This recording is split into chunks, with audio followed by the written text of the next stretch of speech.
Bonjour, je vais aujourd'hui vous présenter un tuto sur un entretien sur une C5 année 2009, c'est la phase 2, moteur 140 et 160 chevaux en 2 litres ou en 2 litres 2, ce sont les mêmes moteurs, la même base. Donc au préalable, je vous conseillerais de vous munir de la revue technique du véhicule pour tout problème que vous pourriez rencontrer sur votre véhicule lors de l'entretien, avoir une base ou une référence. Pour cet entretien, vous aurez besoin de 4 filtres plus de 5 litres d'huile de marque Total, donc FAP Inao. Donc vous aurez besoin bien sûr du filtre de climatisation, du filtre à air, du filtre à huile, du filtre à gasoil, une paire de gants et des joints pour remplacer sur votre bouchon de vidange. Donc au préalable, moi j'aurais surélevé la voiture donc avec 2 crics et j'aurais calé la voiture sur chandelle et j'aurais au préalable aussi démonté la plaque qu'il y a sous le véhicule. Donc il vous faudra pour ceci une douille de 10 ainsi qu'un tournevis. Elle n'est pas très compliquée à démonter, mais bon, il faut savoir qu'elle est quand même assez imposante. Il vous faudra lever la voiture sur une certaine hauteur. Avant de me mettre les mains dans le cambouis, je vais plutôt vous parler du filtre de climatisation sur ce véhicule. Donc il est comme ceci, hein. Moi je l'ai déjà remplacé au préalable, mais je vais quand même vous montrer où est-ce qu'il se trouve dans la voiture. Il faut savoir qu'il n'est quand même pas très accessible, hein. Il est sous le volant de la voiture, à côté de la pédale d'accélérateur. Il est quand même assez galère à faire. Donc je vais vous montrer où est-ce qu'il est. Et dans le véhicule, comme ça vous aurez quand même une petite base pour savoir. Donc il se trouve en fait au niveau de la pédale d'accélérateur là-bas, tout au fond. Il vous faudra démonter cette petite plaque qui est là et cette partie aussi là qui est là, hein, pour pouvoir avoir accès au filtre de climatisation. Il y a une petite vis et puis quatre petits ergots qui vous permettent de retirer le filtre de climatisation. Donc je vous conseille pour ça d'être suffisamment patient. Et puis de toute façon le filtre se fait une fois par an, hein, à moins que vous soyez réellement dans des conditions très sales ou que vous rouliez en ville en permanence et surtout en recyclage d'air intérieur. Donc moi sur ce véhicule je le fais une fois par an, c'est largement suffisant et on ne peut pas dire qu'il soit quand même très sale. Ce que je fais aussi éventuellement lorsque je démonte mon filtre de climatisation, j'en profite pour faire tourner la climatisation avec un désinfectant de climatisation, ce qui permet aussi d'assainir un petit peu l'habitacle du véhicule. C'est pas super onéreux, ça laisse une odeur qui est plutôt agréable dans la voiture et puis en même temps on sait qu'au moins la climatisation est désinfectée. Voilà. Je vous dis tout de suite, soyez quand même suffisamment patient pour faire ceci, parce que il faut quand même être un peu contorsionniste pour y aller et surtout faire bien attention, parce que les plastiques qui sont ici là, hein, et là au fond sont quand même des plastiques assez fragiles, donc soyez quand même assez minutieux avant de les démonter pour ne rien casser, car bon, le véhicule est assez haut de gamme, mais bon, niveau plastique on va dire qu'ils auraient pu faire un peu mieux quoi, hein. Voilà. Donc pour une question d'accessibilité sur le véhicule, on va démonter cette plaque là, hein. Ça se déclipse tout simplement. C'est pas super galère à faire.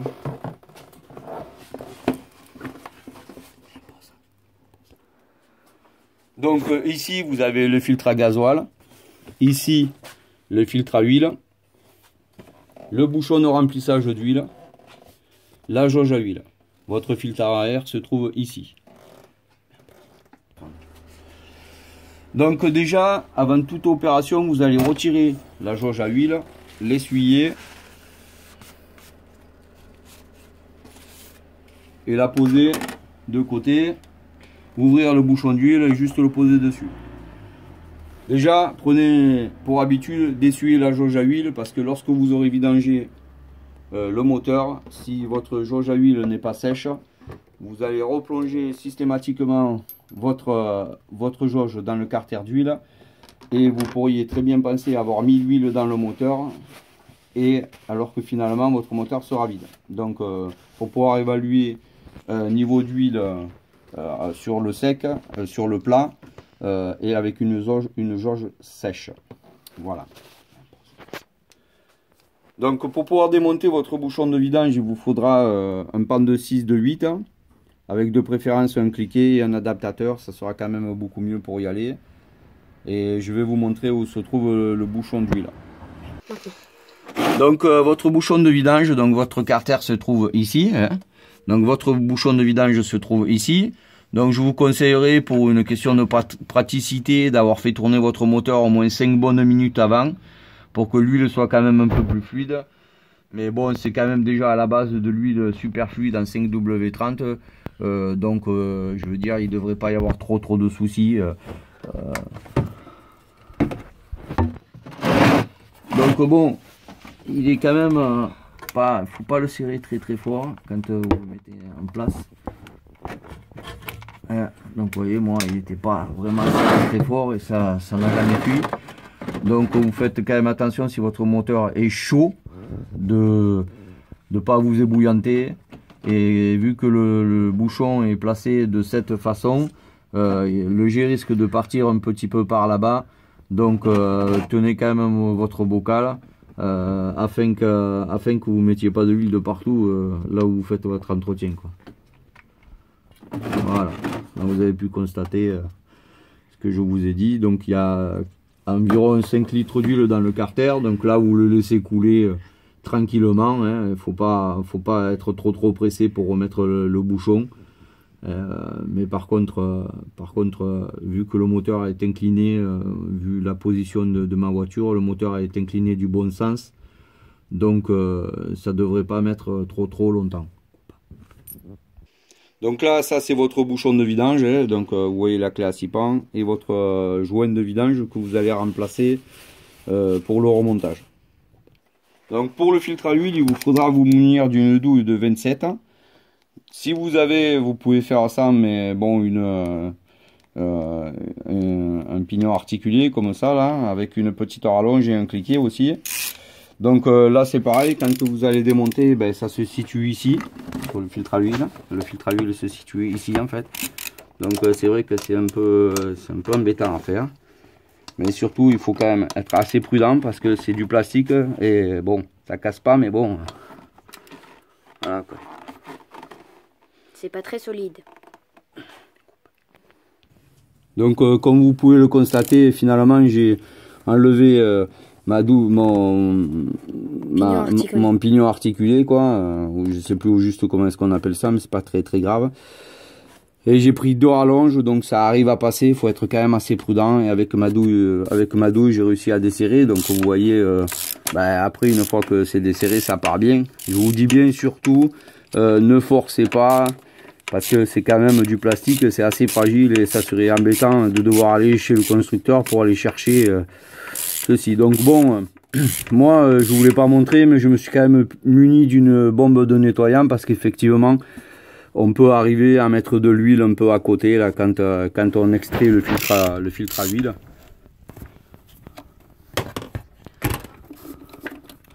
Donc voilà, tout simplement, il n'y a rien de compliqué à faire, hein.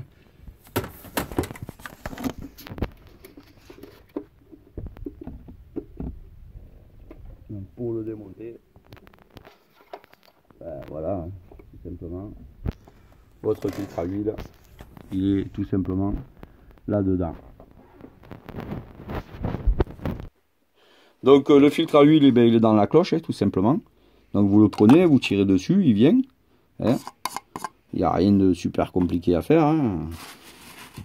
Ensuite, vous séchez l'intérieur de votre cloche, vous le nettoyez, comme ceci. Voilà. Donc votre filtre, il est là, vous le reprenez, vous le remboîtez comme ça, hein. De toute façon, ça tient tout simplement. Et là, vous avez le joint qui vous fournit, qui est lui à remplacer.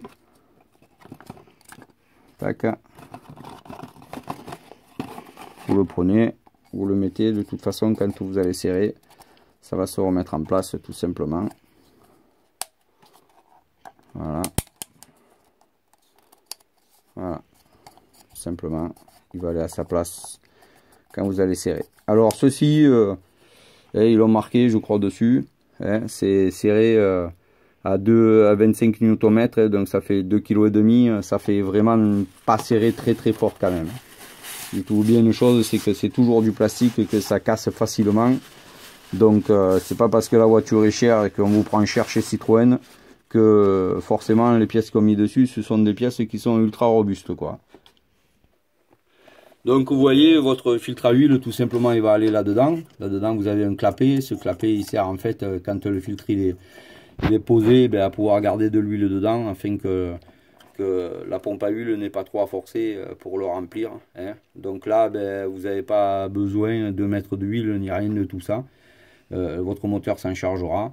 Donc là, vous repositionnez votre filtre à huile, hein, tout simplement, comme vous l'avez enlevé. Voilà. Vous vissez. Voilà.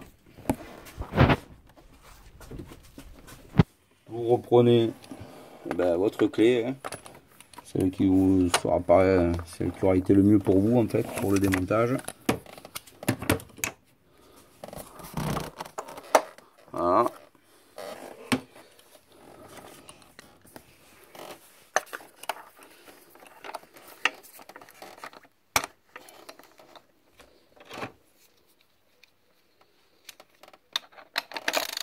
Et vous resserrez, hein, comme je vous l'ai dit, faut pas serrer fortement, ça sert à rien. Dès que ça va aller en appui, clac, un petit coup, c'est fini. Voilà.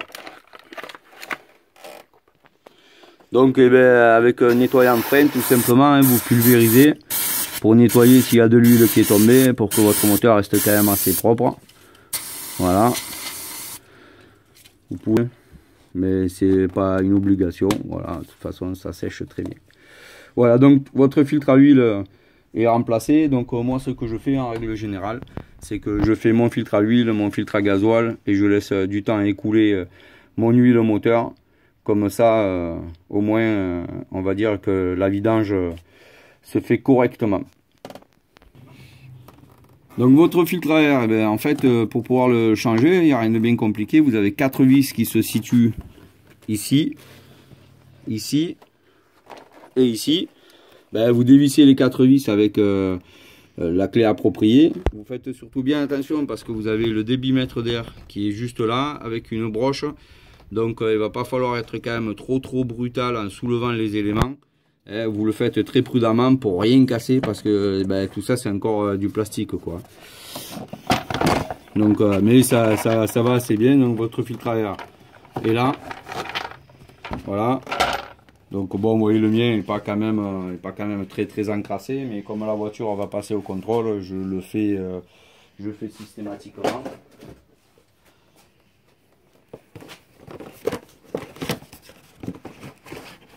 Donc voilà, hein, c'est bien le même, tout ça, vous voyez, bon, il n'y a rien de... Il n'est pas très sale là, il est sale sur la partie normale de l'aspiration, donc bon, de toute façon, je ne cherche pas à comprendre, je le remplace. Une vidange sur deux, étant donné que je fais mes vidanges tous les 10-12 000 km, ça dépend comment je roule, la fréquence que je roule avec la voiture.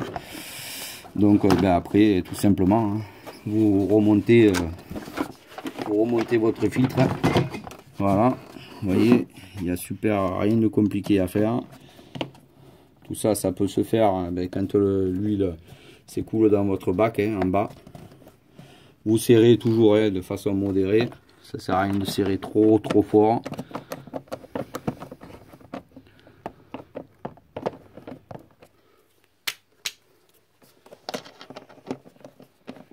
Voilà.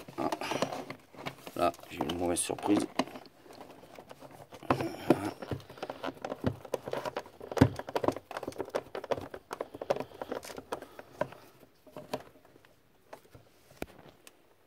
Donc voilà, notre filtre à air est remplacé.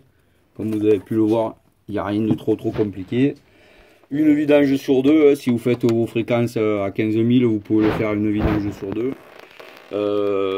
Sachant que si vous le faites une vidange sur deux, vous serez quand même obligé au minimum de le souffler pour pouvoir le nettoyer. Et on va dire que la voiture, c'est les poumons de la voiture comme vos poumons à vous. Hein. Si c'est encrassé, la voiture surconsomme. Donc le coût est pas très onéreux. Donc moi c'est pour ça que de toute façon toutes les deux vidanges je le remplace. Voilà. Donc comme je vous ai dit tout à l'heure, là vous avez votre filtre à gasoil. Donc pour le démonter c'est pas bien compliqué. Hein. Vous avez donc ceci là, c'est ces petits ergots. Donc c'est pareil, il faut quand même être un peu prudent pour les sortir. Vous appuyez dessus, vous déclipsez tout simplement. Là vous avez une prise qui vous indique si vous avez de l'eau, ce qu'on appelle le check. Voilà. Et là, c'est pareil. Vous déclipsez prudemment. Voilà, tout simplement. Vous démontez comme ceci. Au remontage, vous ne pouvez pas vous tromper. Là, vous avez votre pompe pour remplir votre filtre. Donc, pour pouvoir démonter le filtre, ça sera une douille qui se trouve là. Donc, ça doit être aussi une douille de 27. Donc sachez que sur les C5, les phases 2, il y a deux modèles de filtre à gasoil. Donc renseignez-vous bien du modèle qui va sur votre véhicule. Celui-ci c'est un modèle trempé, mais des fois c'est une cartouche. Donc pour le dévisser, tout simplement, hein, sans inverse horaire, on tourne, on force surtout pas. On enlève, on regarde que ça bloque pas nulle part. Voilà. On dévisse. Voilà. Votre filtre, lui, c'est un filtre comme vous voyez plongé. Donc je vais vous montrer comment est-ce qu'il est quand il est neuf et quand il est usagé. Donc là c'est un filtre qui a 10 000 km. Vu que moi j'ai fait 10 000 km avec la voiture cette année. Donc bon, on va dire qu'il n'est pas quand même très sale. Mais bon, moi je le fais tous les ans, c'est pareil, le coût n'est pas super onéreux, donc on va pas faire des économies de bout de chandelle, quoi. Donc pour vous montrer un petit peu la différence qu'il y a entre un et l'autre, ça c'est le filtre qu'il y avait sur le véhicule, ça c'est le filtre neuf. Donc bon, on pourrait se dire qu'il est très sale, mais bon, il faut savoir que les moteurs, c'est quand même des moteurs avec des pompes auto-pression et que ce soit normal qu'ils soient noirs comme ça, étant donné que la pompe aspire beaucoup. Voilà, donc c'est pour ça moi que je le remplace très régulièrement, sachant que je fais quand même mon plein dans les stations Total, Total et Total Access, c'est très peu en grande surface, donc on peut se rendre compte quand même que même en faisant notre plein dans les stations Total, on a quand même un filtre qui arrive à être encrassé, quoi. Donc pour le démonter, c'est pas bien compliqué, vous tirez comme ceci, voilà, vous mettez sur un bac de préférence pour éviter d'en foutre de partout. Là, vous avez le joint qui vous fournit ça. Donc, ce joint-là, vous le remplacez. C'est ce qui fait l'étanchéité du bloc filtre.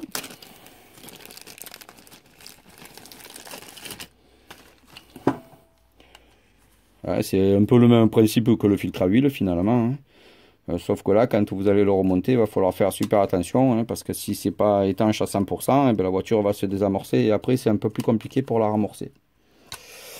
Donc sachez une chose, c'est que si vous avez le moindre souci, que vous désamorcez votre véhicule, surtout ne faites pas tourner votre moteur sans gasoil au niveau de la pompe haute pression, car la pompe va tourner à sec, hein, et je peux vous dire que c'est très onéreux. Donc si vous avez le moindre souci que vous désamorcez, ne tentez pas, appelez quelqu'un qui saura ramorcer votre véhicule. Je vous montrerai, vous avez une petite pompette à côté. Normalement ça se passe toujours bien, hein, si vous suivez ce que je vous dis, ça se passe toujours bien.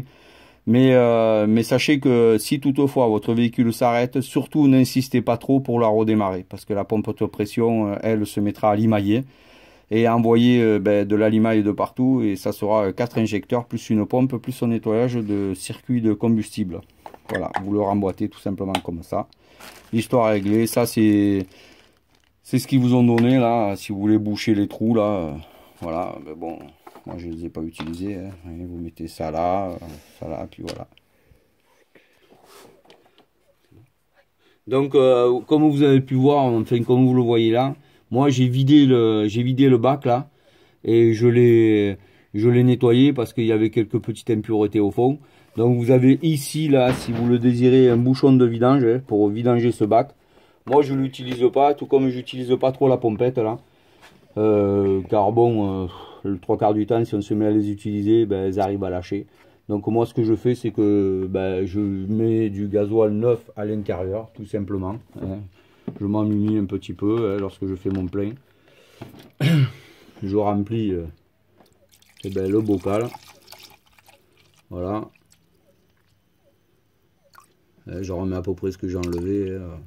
Il en va à peu près un 3/4 de litre. Et encore, je suis sûr que je suis large. Donc comme ça, au moins, j'utilise pas trop la pompette. Mais on peut l'utiliser pour la ramorcer la voiture. Il n'y a pas de souci. Moi, c'est une question de principe. Voilà. Donc vous remettez votre filtre comme ceci. Hein, comme vous l'avez enlevé. Vous faites bien attention de ne prendre le pas de vis. Voilà. Vous serrez, voilà. Donc de toute façon ici vous avez un arrêt butoir. Quand vous arriverez au bout là, quand ça sort au bout, vous ne pourrez pas aller plus loin. Mais c'est pareil, on force pas trop.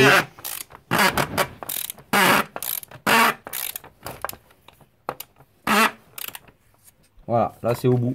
Voilà, il n'y a pas de souci. Donc voilà, vous branchez votre prise là. Attendez, celle-là en premier. Voilà, voilà. Vous pompez. Voilà, quand ça sort de l'autre côté, il n'y a pas de problème. Tout se clipse. Vous pensez à remettre le petit check là. Voilà. Voilà, un petit coup de nettoyant.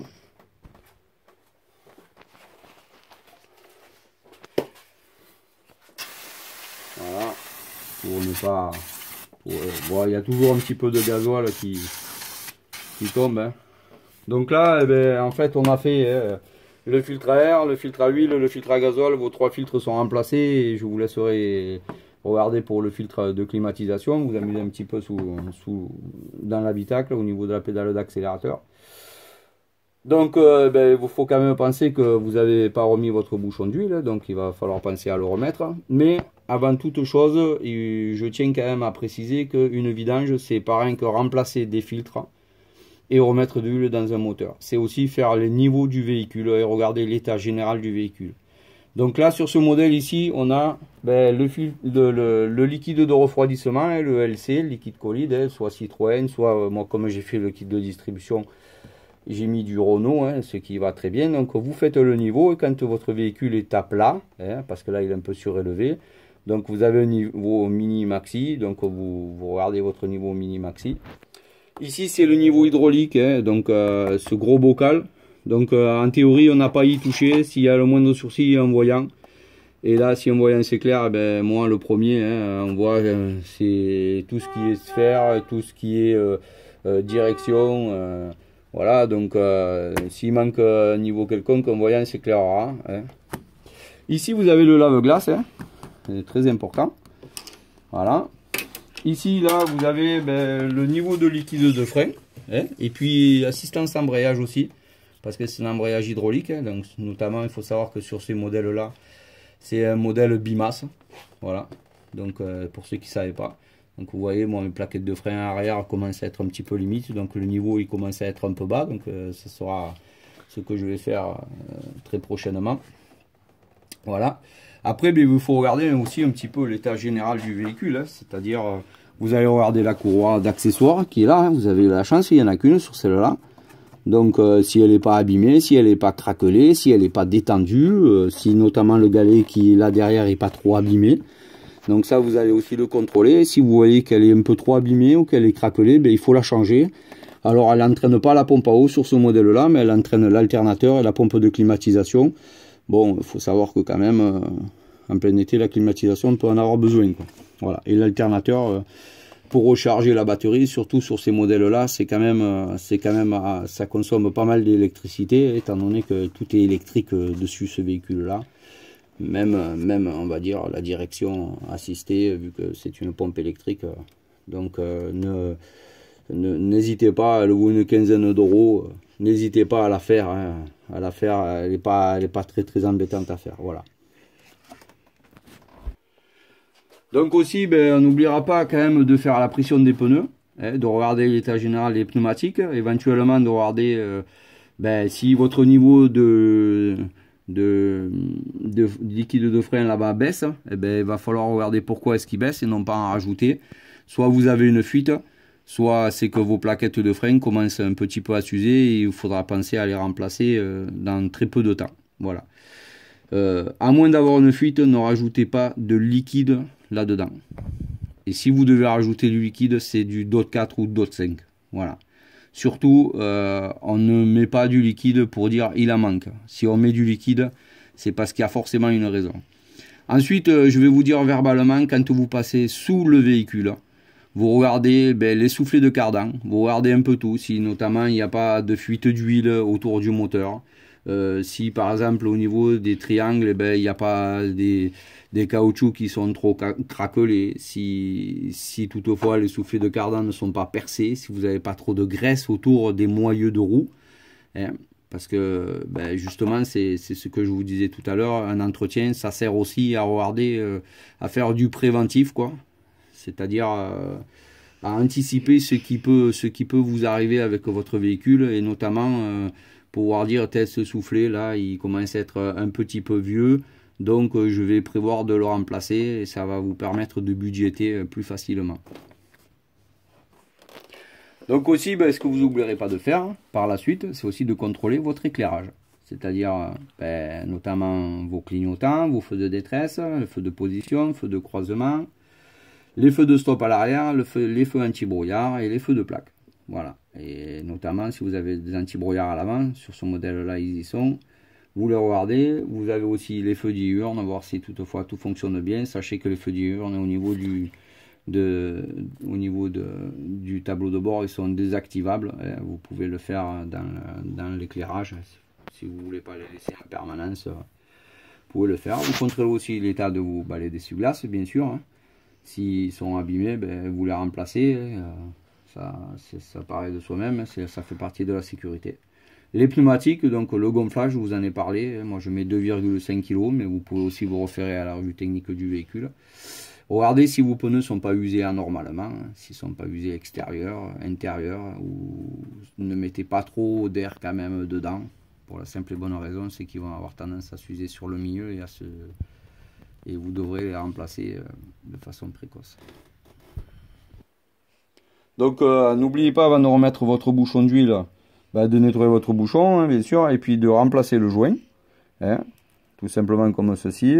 Donc je vous montre en gros, ça vous le trouvez en supermarché, diamètre 14 J1, et vous avez après la marque du véhicule, la Citroën, hein, en général ils ne s'embêtent pas, ils mettent les bouchons partout. Pareil, étant donné, il faut savoir que cette base de moteur là, c'est une base de moteur 405, 309, c'est le moteur XUD. Et c'est un moteur qui a été assez répandu, bien sûr qui a été amélioré en double arbre à cam, tout ça, mais enfin bon, je ne vais pas vous en faire des vertes et des pas mûres là-dessus.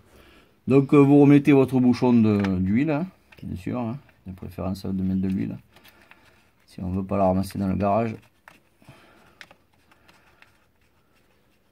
Voilà. Donc c'est vrai qu'il y a cette traverse là qui peut être un peu embêtante. On peut la démonter, moi je ne l'ai pas démontée, mais on peut la démonter. Donc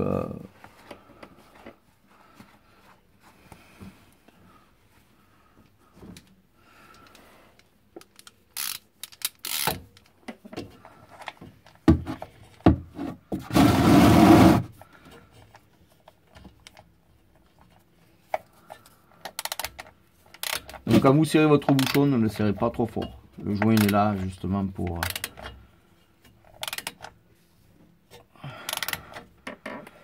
faire l'étanchéité. Sachez que c'est quand même assez fragile. Enfin, moi je le serre pas fort. Voilà.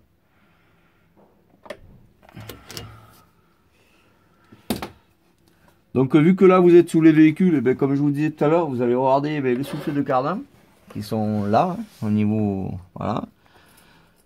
Ça, c'est vos soufflets de cardan. Donc, vous regardez s'ils sont pas percés, s'il n'y a pas trop de graisse là. S'il y a de la graisse là, c'est que c'est mauvais signe là. Vous regardez vos rotules là, les rotules de suspension. Hein. Vous regardez un peu tout là. Si rien vous semble anormal, vous voyez l'usure de vos disques de frein qui sont là. Hein. Il faut dans d'autres tutos, vous pourrez peut-être voir comment voir l'usure des freins. Hein. Voilà, des plaquettes de frein.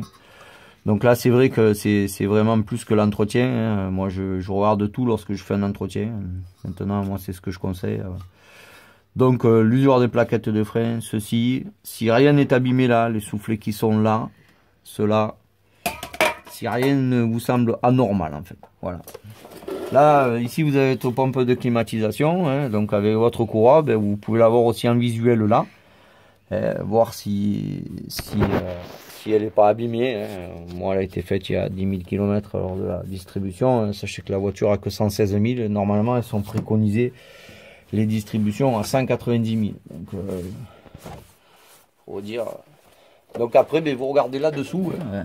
Si vous n'avez pas de fuite quelconque, hein, c'est-à-dire, c'est une chose qui permet justement de vidanger le gasoil là-bas. Donc, si vous n'avez pas de traces de gras là, des traces de gras de partout sous la boîte de vitesse. Tout ça. Donc la boîte de vitesse, à savoir que normalement il n'y a pas forcément de mise à niveau dessus. Hein.